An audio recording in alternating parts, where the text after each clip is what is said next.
Okay, so this episode's an episode I didn't want to film. I'm sitting inside the car to give me a bit of enthusiasm because it's great sitting in here. It's like sitting in the 70s in a supercar, which I guess I am in a way, if you call it a supercar. I guess it's not one, it's like a touring GT. But anyway, so during disassembly I noticed a few things about the crank, and so yeah, the crank girdle had to come apart and the crank had to be cleaned, which is something I didn't want to do. It's scary deep in the engine, and yeah, so this is all about that. Not a willing episode this one. It says the machine. Here's the engine again. You can just see faintly that red mark. There's a one there. There's the bore, the crank shaft, and then there's, where is it? Just there, you can faintly see a 3. So it's been taken apart, for good or for bad. Here's the latest development. First thing is these kind of like rotation marks on the crank. I don't know if this is normal or not, but more interesting for now is if you look inside there, that's blocked, and then the other one on the other side is blocked too, and that is blue sealant. And I've picked out 2 bits already from other ones, and I was wondering how it got in there because it's obviously too big to go through the filter. But then when you look over here at the pickup, this is after the, I guess that goes to the filter actually. There's just acres of blue shit everywhere. There's some there, and then where did I see it? And I think it's the stuff that's been used also around it. I don't know if that's the right stuff. So anyway, the upshot is I'm now worried about the main bearings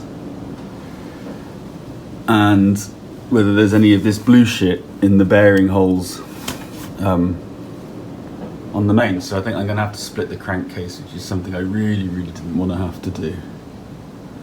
But I think it's going to happen. Get my little...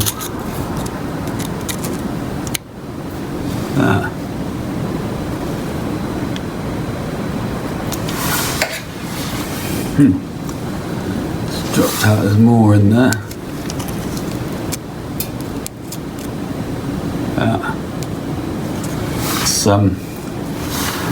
It's like this. It's blue stuff. And there's some more in there.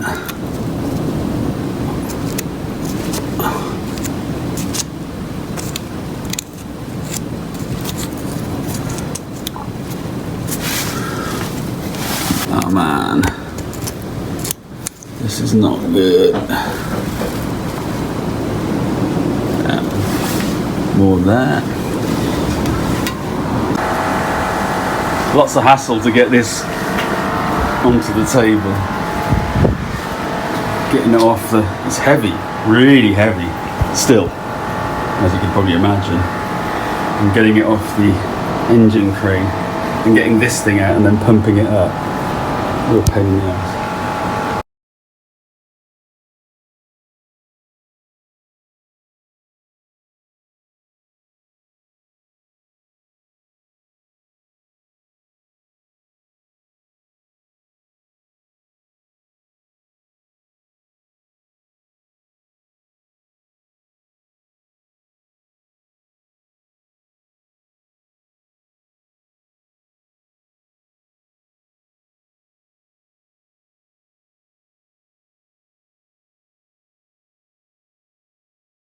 Well, I've got the crankcase apart. Embarrassingly, I was leveraging it against a bolt that was still in. I should have counted them out and counted them in. And I'm looking at the main bearings now, and I think, to be honest, I'm looking a bit warm. That's going to be like 500 quid, I think.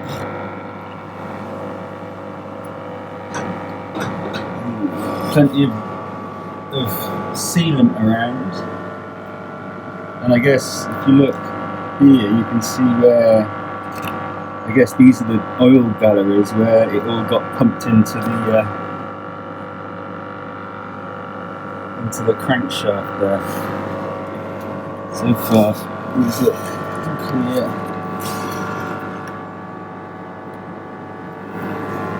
Let's have a look at the crank. So, more blue stuff, I think. There's the oil hole. Looks clean.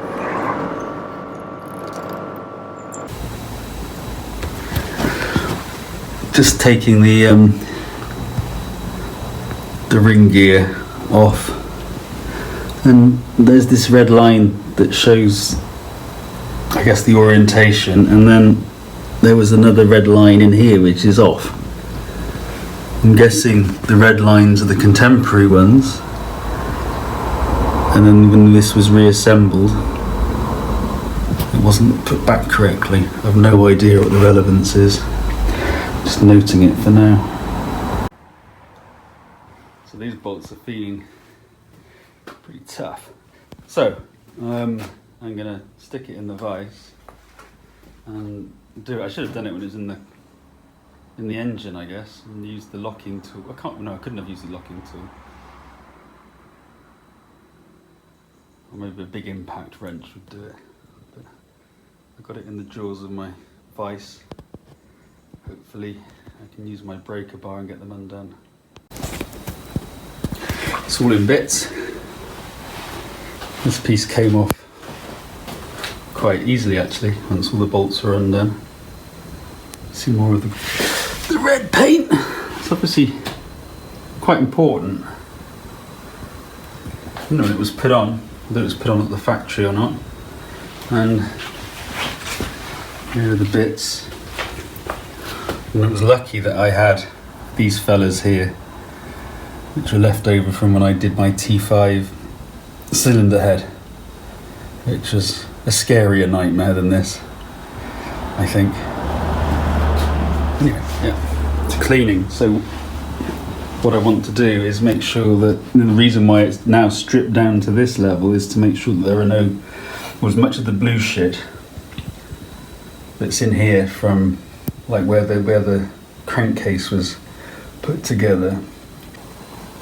The other thing I can't remember if I mentioned is these weird stripes, which they seem like stains, to be honest.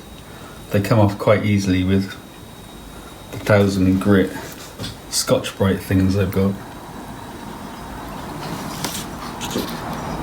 I don't know, and that again, where the other seal is.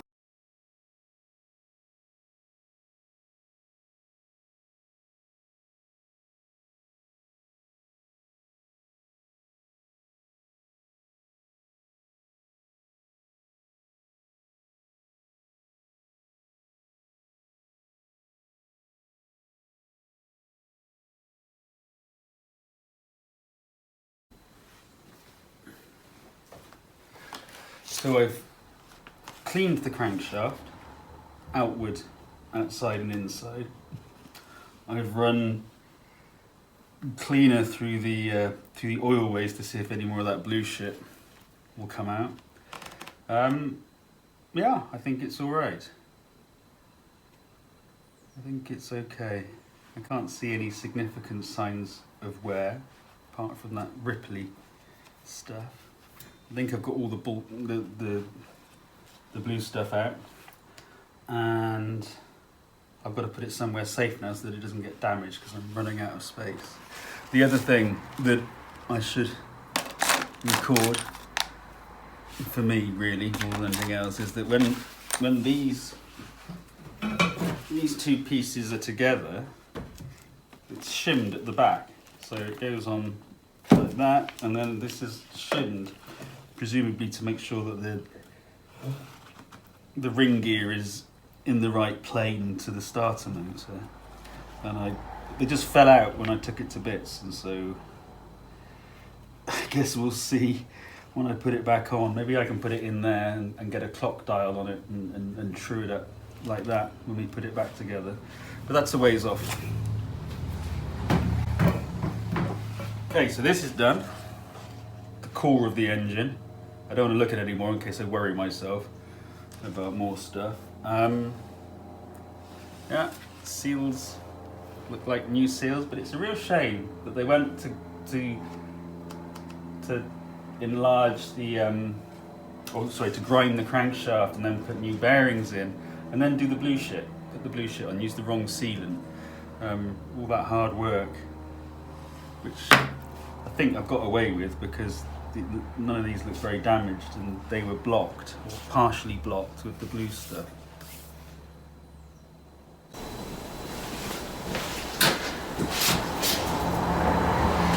So I'm deciding what to do with the bearings, and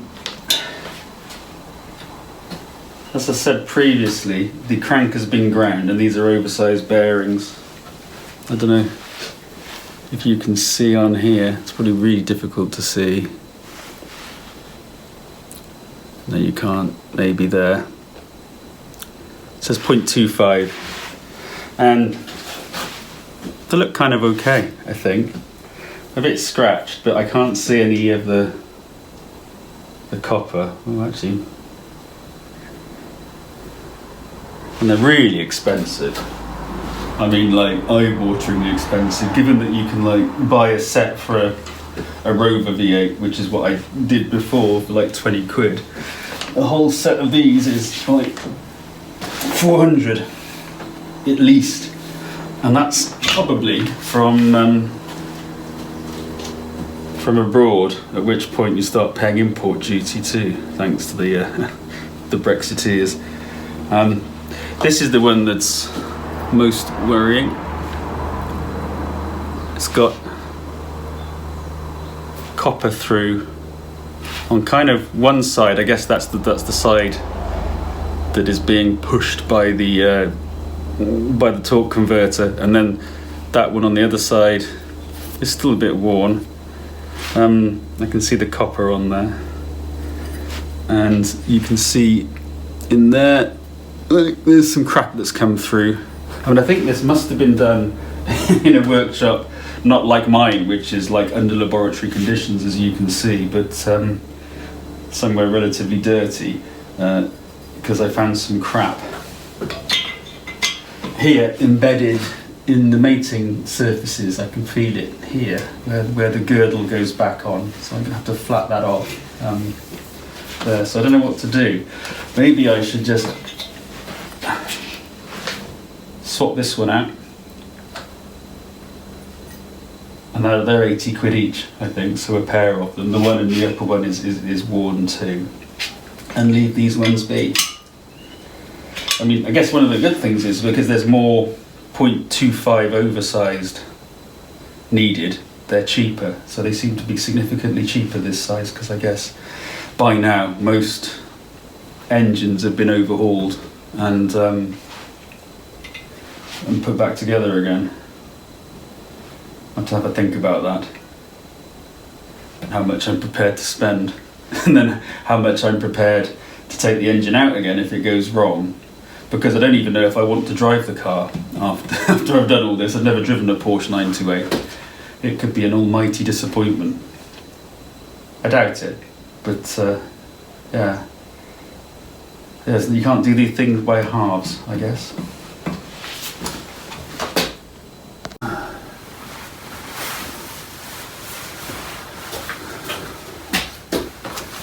So I hope today's going to be a milestone day.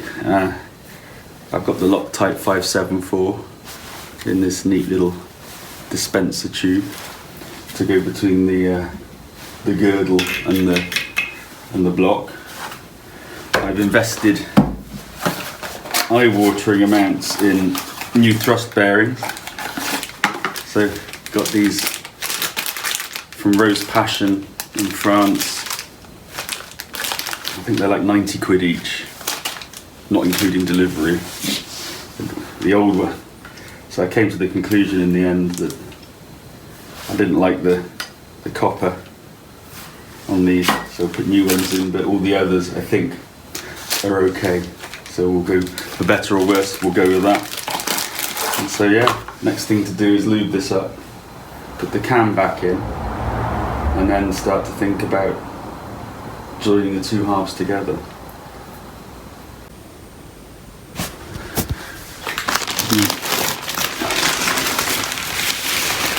Cam is in.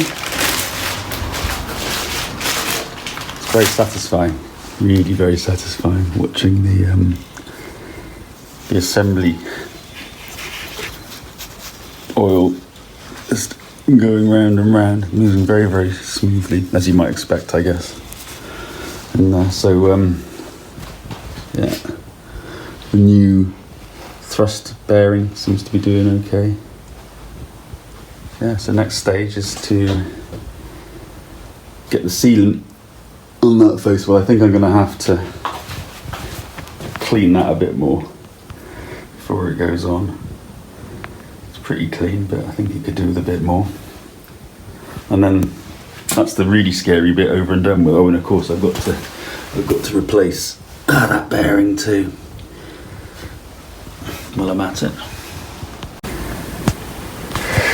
So just got the girdle on the bench. There's still some cleaning to be done. I mean, it's pretty flat, and I think some of these are inclusions from last time it was assembled. But yeah, could do with a bit more another clean before I get the sealant on there. And that's the bearing that's going to be changed. And I might have another go at getting this bloody dipstick tube out. So far it's defied me.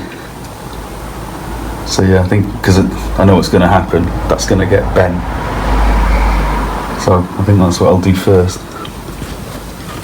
And then, yeah, clean these oilways more. Yeah, and there's bits of crap. Yeah, exciting stuff. I'm bored of cleaning now, so I want to try and get the dipstick tube out. So I've made a grounder, an old spanner down to kind of fit in this hole round there, and then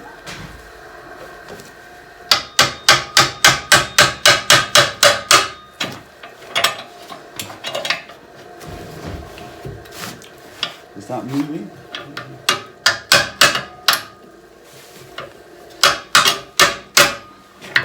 What?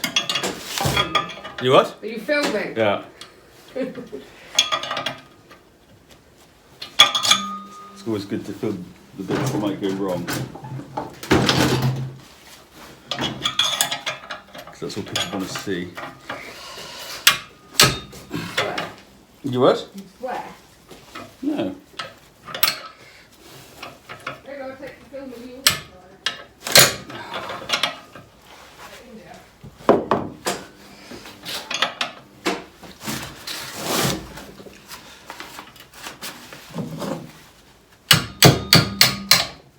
Oh yes. And after that,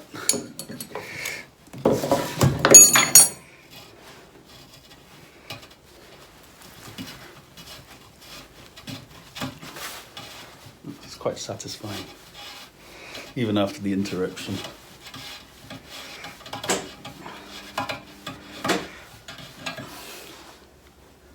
Excellent. Right, that's not going to get in the way now when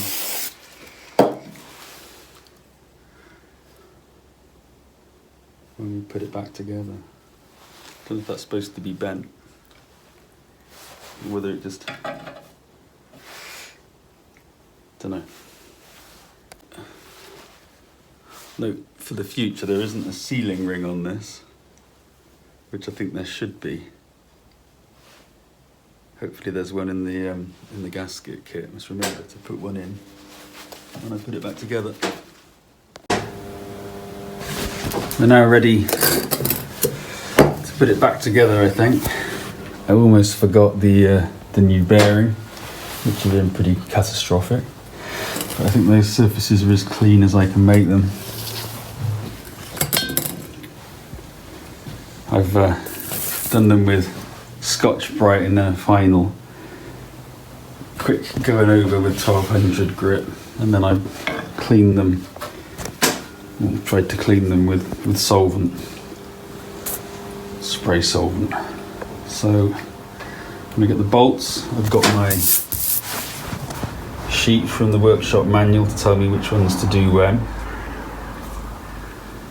And yeah, I guess the game is on. I've never done this before, so you have to put it out and then you roll it out. It's got to go all over these.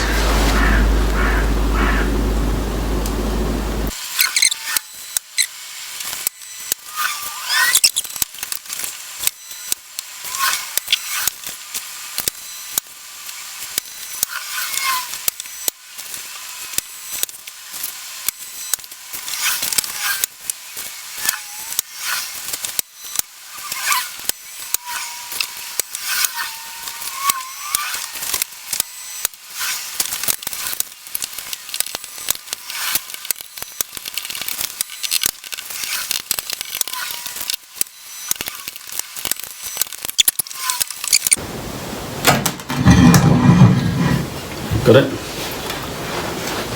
That's it. And then it goes on these studs. That's it. On your end. That's it.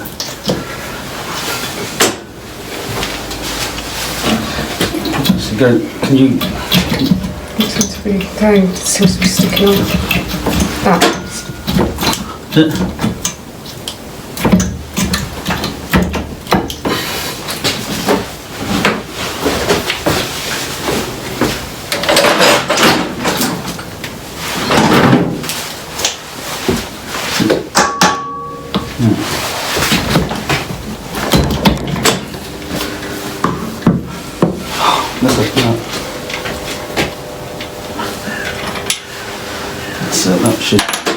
That's it.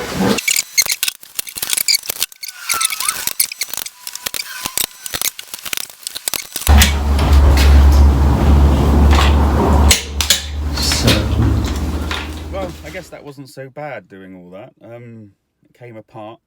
I made an idiot of myself by leaving some bolts in, both on disassembly and reassembly, but it seems to have gone back together again. The Loctite was quite nice to use actually in the end with the roller. And I've got a nice kind of professional looking little tiny bit of orange all around the seal. So I think it's all right. And the crank turns really nicely and smoothly. So I guess I've got some risk there in the fact that I didn't change all the bearings, and which would have been really, really expensive. So I guess I had that rule about if I can see the copper, they get changed, and that's what happened. So we'll see. It's got a fair few miles of wear in it, I hope, left. See what happens.